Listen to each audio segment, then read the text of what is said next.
Hi guys! For today's video ay andito tayo sa palayan dahil mag-aani na nga pala si tatay at si Kuyang Bilo ng kanilang tanim na palay. Hawak ko nga dyan yung panakot sa maya kaya binugo ko pa yung may ilan-ilang maya.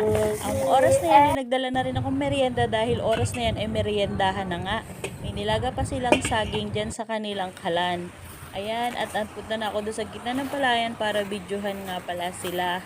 Yan nga pala ang aking kuyang na kahit siya ay masakit na ang balakang, mga kasukasuan at nirarayuma, for the go pa din ang kanyang pag-aani. Sila na nga lang pala ang nag-ani kaysa nga naman kumuha sila ng upahan. Ayan nga pala si Iman, katulong din nila sa pag-aani. Ayun naman si tatay at saka aking bayaw na si Andy.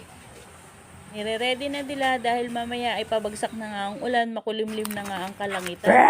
At eto naman yung tatlong manok nagsitakbuhan na takot pa sa akin. At eto naman yung natitirang antorium ni Ate Yoli na kulay orange na sikat noon sa Kuyambay.